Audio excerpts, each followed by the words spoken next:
తెలుగు అమ్మాయిలు హీరోయిన్గా ఆఫర్లు దక్కించుకోవటం కష్టం అనుకుంటున్న సమయంలో బాలీవుడ్, టాలీవుడ్, కోలీవుడ్లోనూ సినిమాలు చేసి నటిగా తనను తాను నిరూపించుకున్న ముద్దుగుమ్మ శోభితా ధూళిపాళ 2013లో మిస్ ఇండియా పోటీల్లో పాల్గొని మిస్ ఇండియా ఎర్త్ 2013 టైటిల్ను గెలుచుకుంది.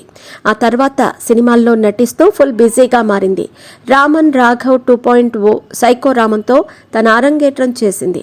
తెలుగు, తమిళ, హిందీ భాషల్లో నటిస్తూ తనకంటూ ప్రత్యేక గుర్తింపు దక్కించుకుంది. ఇదే సమయంలో హీరో నాగ చైతన్యతో ప్రేమాయణం సాగించి మరింత వార్తల్లో నిలిచింది. ముఖ్యంగా నాగ చైతన్య వల్లే శోభితా ధూళిపాళ లైఫ్ లైన్లోకి వచ్చింది. సమంతతో విడాకులు తీసుకున్న తర్వాత తెలుగు హీరోయిన్ శోభితా ధూళిపాళతో రిలేషన్లో మెయింటైన్ చేశాడు.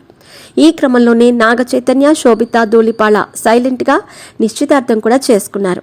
వీరి పెళ్లికి సంబంధించిన వెడ్డింగ్ కార్డు ఒకటి నెట్టింట వైరల్ గా మారింది. డిసెంబర్ 4న వీరి వివాహం జరగనుందని తెలుస్తోంది. శోభితా ధూళిపాళ సినిమాల్లో యమ హాట్ గా కనిపిస్తూ ఉంటుంది. రొమాంటిక్ సీన్లలో సైతం రెచ్చిపోయి నటిస్తుంది. అయితే పెళ్లి తర్వాత ఇలాంటి సినిమాలకు శోభిత దూరంగా ఉంటారని తెలుస్తోంది. ఇదిలా ఉంటే శోభితా ధూళిపాళ తాజాగా సోషల్ మీడియాలో తన లేటెస్ట్ ఫోటోషూట్ ని షేర్ చేశారు. మోడర్న్ డ్రెస్ లో కనిపించింది. అభిమానులకు షాక్ ఇచ్చింది. బ్లాక్ అండ్ వైట్ డ్రెస్ లో థైస్ అందాలను చూపిస్తూ టాప్లెస్ అవుట్ఫిట్తో ఆకట్టుకునే విధంగా లుక్ ఉంది.